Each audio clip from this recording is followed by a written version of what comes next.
Welcome back. You are listening to the home of forbidden romances. Prepare yourself, because tonight's story will leave you breathless. The gun in my hand felt heavier than my conscience, and the blood soaking through my dress shirt wasn't mine. It belonged to the man who had just tried to put a bullet in my boss's head. "Drop it, Kaylin." The voice came from the shadows of the penthouse suite, velvet smooth but laced with the kind of icy command that could freeze hell over. "You've done enough." I didn't drop it. I stared at the reflection in the floor-to-ceiling window, a man I didn't recognize anymore. 6 months ago, I was just a guy who liked beer, football, and women. I was normal. I was invisible. Now, I was standing in a $5,000 suit, shaking with adrenaline, ready to kill for a man who looked at me like I was nothing more than a particularly interesting acquisition. I said, "Drop it." Julian Vane stepped into the light, his silver eyes narrowing. He didn't look terrified. He looked annoyed. "Or have you forgotten the terms of our contract? You protect the image, I protect the life. You aren't paid to be a martyr." "I'm not paid enough for any of this," I snarled, finally engaging the safety and tossing the weapon onto the white marble. It skittered to a halt at his polished Oxfords. Julian looked down at the gun, then up at me, a ghost of a smirk playing on his lips. "Then perhaps we should renegotiate." It started on a Tuesday, the kind of gray, miserable Tuesday that makes you question every life choice leading up to the present. I was Kaylin Ross, 27, a mid-level logistics coordinator for Vane Enterprises. I was good at my job because I was invisible. I moved boxes, I routed trucks, and I went home to a studio apartment that smelled faintly of mildew and instant noodles. I was straight. I want to emphasize that. I had a girlfriend in college, I had dating apps set to women, and I had never once looked at a man and thought anything other than, "I wonder how much he benches." Then came the summons. The executive floor of Vane Enterprises was a different world. It didn't smell like mildew. It smelled of ozone, expensive leather, and fear. When the elevator doors opened, the silence was absolute. Julian Vane sat behind a desk that probably cost more than my parents' house. He was beautiful in the way a glacier is beautiful, terrifyingly cold, sharp-edged, and likely to kill you if you got too close. He had jet-black hair swept back with precision, pale skin that looked like it had never seen the sun, and eyes the color of tarnished silver. He didn't look up from his tablet when I walked in. "Sit," he commanded. I sat. The chair was uncomfortable, designed to keep you on edge. "Kaylin Ross," Julian said, finally flicking his gaze toward me. He studied me like I was a spreadsheet with an error in column B. "Debt, $150,000. Mostly medical bills for a mother who passed 3 months ago. Currently defaulting on rent. A credit score that is weeping." My spine stiffened. "Is there a reason you're reading my credit report, Mr. Vane? If I'm being fired, just do it. I have boxes to pack. I don't fire competent people, Mr. Ross. I buy them." He stood up, walking around the desk. He was taller than me, leaner, but he moved with the predatory grace of a panther. "I have a proposition. I'm listening. I need a spouse." I blinked. "Excuse me? The board of directors is antiquated. They believe a single man, specifically a single man with my reputation for privacy, is unstable. They are threatening to freeze my assets pending a competency review, unless I show signs of settling down. A merger with the chaotic Hamilton family is being pushed on me. I require a shield." I let out a nervous laugh. "Okay, good luck with that. Why am I here?" "Because you are perfect," Julian said, leaning against the edge of his desk, crossing his arms. "You are financially desperate. You have no living family to ask questions. You are reasonably attractive in a rough, blue-collar sort of way that suggests I've married for love rather than status. And you are a nobody." The insult landed softly, but it stung. "Thanks. I am offering you a contract. 1 year of marriage. You move into my home. You wear the ring. You attend the galas. You look at me with adoration in public. In private, you stay out of my way. And in return, your debt is wiped clean today. plus $5 million deposited into an offshore account upon the dissolution of the marriage. $5 million. It was enough to disappear. Enough to never worry about evictions or loan sharks again. But then I looked at him, the arrogance, the coldness. He was treating a marriage like a logistics problem. "I'm straight," I said, my voice flat. Julian raised an eyebrow, a flicker of amusement in his eyes. "I'm hiring a husband, Mr. Ross, not a lover. Your sexual preference is irrelevant to the contract. In fact, it's a bonus. It ensures you won't fall in love with me. I don't sell myself." I stood up. My hands were shaking, but I clenched them into fists. "I'm a decent guy. I don't do whatever this is. Find someone else to play your puppet." I turned and walked out. I felt proud. I felt like a man who had kept his dignity. That pride lasted exactly 6 hours. When I got home, my door was kicked in. The local loan sharks, to whom I owed a fraction of my mother's medical debt, had decided they were tired of waiting. They didn't just want money. They wanted to send a message. They broke 3 of my ribs and fractured my orbital bone. I woke up in a private hospital room that looked more like a hotel suite. The pain was a dull roar behind a haze of morphine. Julian Vane was sitting in the armchair next to the bed, reading a financial newspaper. He looked immaculate, a stark contrast to my swollen face and bruised body. "You have terrible security," he noted without looking up. "Go to hell," I croaked. "I paid them off," he said, turning the page. "The loan sharks, and the landlord, and the hospital." I stared at the ceiling, fighting the burn of tears. Helplessness was a bitter taste. "Why?" "Because I knew you'd say yes eventually. I just accelerated the timeline." He finally looked at me, his expression unreadable. "The offer still stands, Kaylin. But now the price includes your safety. If you walk out that door, you go back to the street, and next time they won't stop at ribs." It was coercion. It was blackmail wrapped in silk. But as I lay there, broken and alone, I realized dignity was a luxury I couldn't afford. "Where do I sign?" I whispered. Living with Julian Vane was like living in a museum. The penthouse was vast, silent, and cold. Everything was white, black, or chrome. "Rule 1, Julian said on the first night, tossing a black credit card onto the kitchen island. "You do not bring guests. Rule 2, you sleep in the east wing. I sleep in the west. Rule 3, when we are in public, you belong to me. Do not embarrass me." "And if I do?" I asked, picking up the card. Felt heavy, metal. "Then you breach the contract, and you leave with nothing but the debt I reinstated." He turned to leave but stopped. "And Kaylin? Get rid of those flannel shirts. You're the husband of a billionaire now. Try to look the part." The first month was a blur of tailors, etiquette coaches, and awkward silences. I learned to distinguish between a salad fork and a fish fork. I learned how to tie a Windsor knot. I learned that Julian drank his coffee black, slept 4 hours a night, and had nightmares that made him scream in a language I didn't understand. I tried to hate him. Should have been easy. He was arrogant, dismissive, and controlling. But I was observant. It was part of my old job, and I began to notice things. I noticed that he never let anyone walk behind him. I noticed he checked the exits of every room he entered. I noticed that for all his wealth, he owned nothing sentimental. No photos, no trinkets. Just empty perfection. The slow burn began not with desire, but with curiosity. The first major test was the Winter Gala.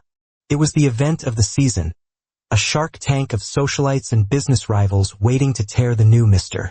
Vane to pieces. I wore a tuxedo that cost more than a car. Julian inspected me in the foyer, his eyes scanning every inch. He reached out, his cool fingers brushing my neck to adjust my collar. My breath hitched.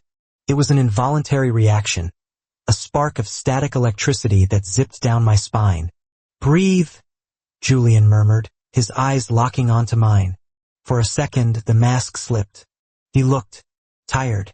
"They will try to humiliate you to get to me. Do not let them. I can handle myself," I said, my voice rougher than intended. We shall see. The gala was a nightmare of flashing lights and forced smiles. I played the part. I held his arm. I laughed at jokes I didn't understand. I felt the eyes of the room dissecting me. Then came Victor Hamilton. Victor was Julian's main rival. A man with too much hair gel and a smile that looked like a bear trap. He cornered me near the bar while Julian was distracted by a senator. So, Victor sneered, swirling his scotch. You're the Cinderella story. The logistics clerk. Tell me, how much did he pay you? Or are you just that good on your knees? The insult was loud. Heads turned. Silence rippled through the immediate area. My old instinct, the straight guy from the neighborhood instinct, was to punch him in the teeth. But I remembered the contract. Do not embarrass me. I took a sip of my drink, channeling Julian's icy demeanor. Mr. Hamilton, judging by your plummeting stock prices and your desperate need to cause a scene at a charity event, I'd say the only one on their knees here is you. Begging for attention. The crowd gasped. Victor turned purple. Suddenly, a hand wrapped around my waist. Firm. Possessive. Is there a problem, Victor? Julian's voice was low, dangerous. He pulled me flush against his side. The heat of his body burned through the layers of expensive fabric. Your husband has a sharp tongue. Victor spat. Yes, Julian said, looking down at me with a gaze so intense it made my knees weak. He does. I'm quite fond of it. He led me away, his hand never leaving my waist. When we were out of earshot, he leaned in, his lips brushing my ear. That, Julian whispered, was acceptable. I wanted to hit him, I admitted. Verbal evisceration lasts longer, Julian replied. And for the first time I saw it, a genuine microscopic smile. That night, the dynamic shifted. I wasn't just a prop anymore. I was an ally. The shift from ally to something else happened during the storm. 3 months in, a massive typhoon hit the city. The power in the penthouse flickered and died. The backup generators kicked in, bathing the apartment in emergency amber light. I found Julian in the living room, staring out at the rain-lashed city. He was shaking, not shivering from cold, but trembling. Julian. He didn't answer. I walked closer and realized he was hyperventilating. His eyes were wide, unseeing. Panic attack. Julian, look at me. He flinched when I touched his shoulder. Don't lock the door, he gasped, his voice the terrified whisper of a child. I didn't ask. I just acted. I pulled him away from the window, guiding him to the oversized sofa. I sat him down, and without thinking, I wrapped my arms around him. He was rigid at first like a statue, but I held on. I was bigger than him, broader. I encompassed him. You're safe, I murmured, rubbing circles into his back. It's just rain. Just a storm. I'm here. Slowly, the tension left his body. He slumped against me, his forehead resting on my chest. I could feel his heartbeat hammering against my ribs.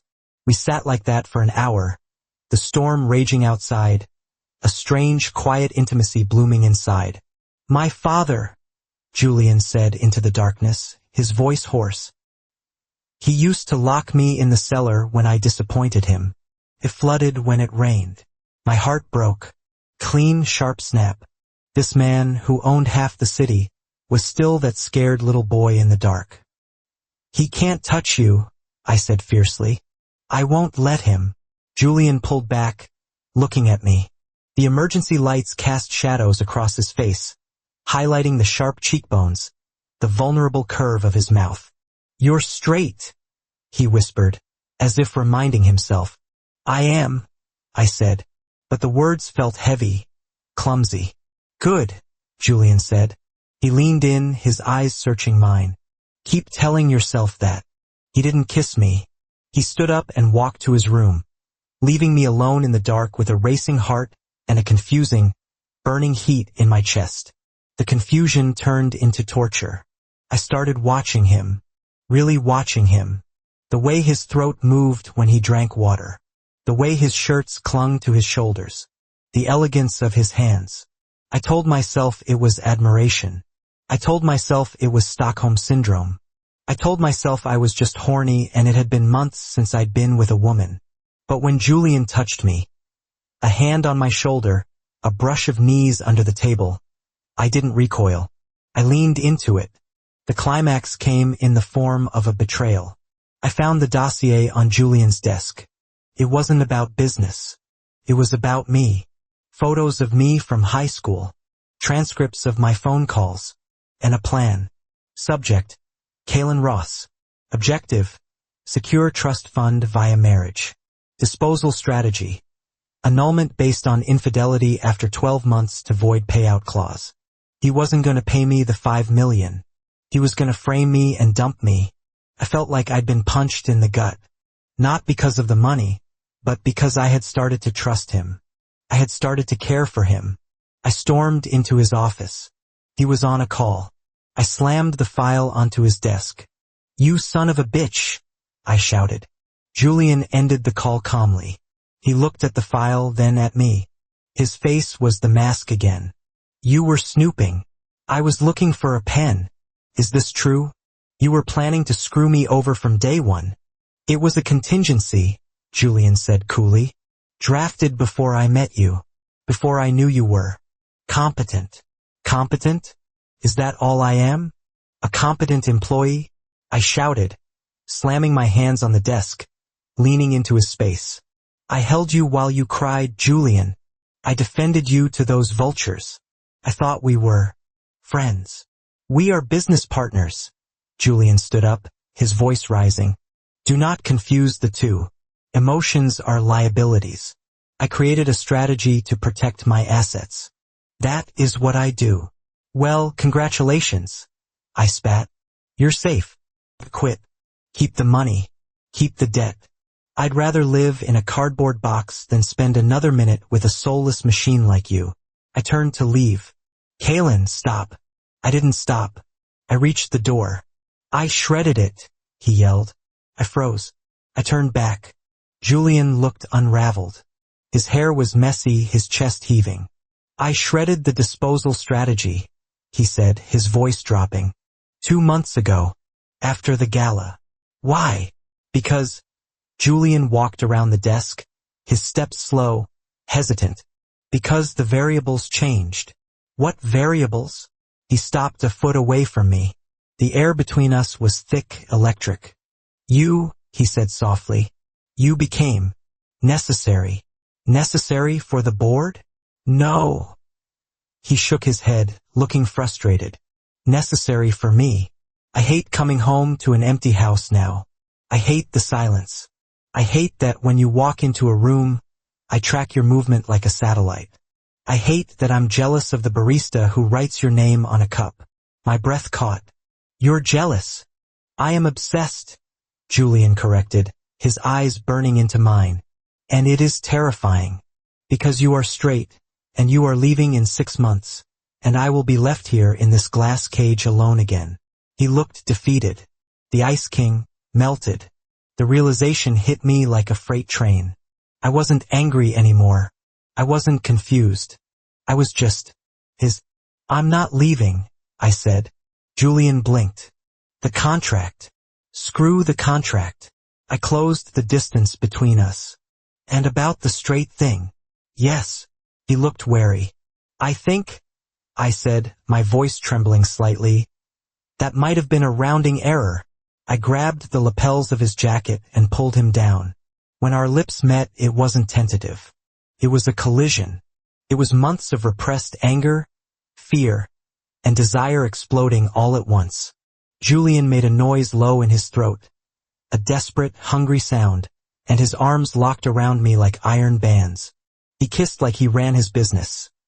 Dominating, thorough, and consuming. I opened to him, letting him take what he wanted because I wanted to give it. My hands tangled in his perfect hair, ruining the style, grounding him. He pushed me back against the door, his hips grinding against mine, and there was no denying the physical reality of the situation. "Kaylin," he gasped. breaking the kiss, his forehead resting against mine. His eyes were blown wide, silver fire. If we do this, the contract is void. You don't get to leave. Ever. I won't let you go. It was a threat. It was a promise. I looked at this man, this powerful, broken, beautiful man who had bought me to save himself and ended up saving me instead. Who said I wanted to go? I whispered. He kissed me again. Deeper this time, possessive and tender. That brings us back to tonight. The gun on the floor. The shattered whiskey glass. A rival faction had tried to hit Julian where he was weak. They thought his fake husband was a soft target. They were wrong. Julian stepped over the gun and came to me. He ignored the blood on my shirt. He cupped my face with shaking hands. Are you hurt? He demanded, scanning me frantically. No, I said, the adrenaline fading, leaving me exhausted. Just angry. I told you to stay in the car. And I told you that I protect what's mine, I replied. Julian went still. Is that what I am? Yours. I looked at the billionaire CEO, the man who made nations tremble, looking at me like I was the only solid thing in the universe. Yeah, I said, leaning down to kiss the corner of his mouth. You are. And I'm keeping you. And that is how the stray dog tamed the Ice King. If you enjoyed seeing Kalen shatter Julian's composure, destroy that like button. And tell me in the comments. Would you sign a contract to marry a billionaire you hated for $5 million? I'll be reading your answers. Subscribe for the next chapter. Until then.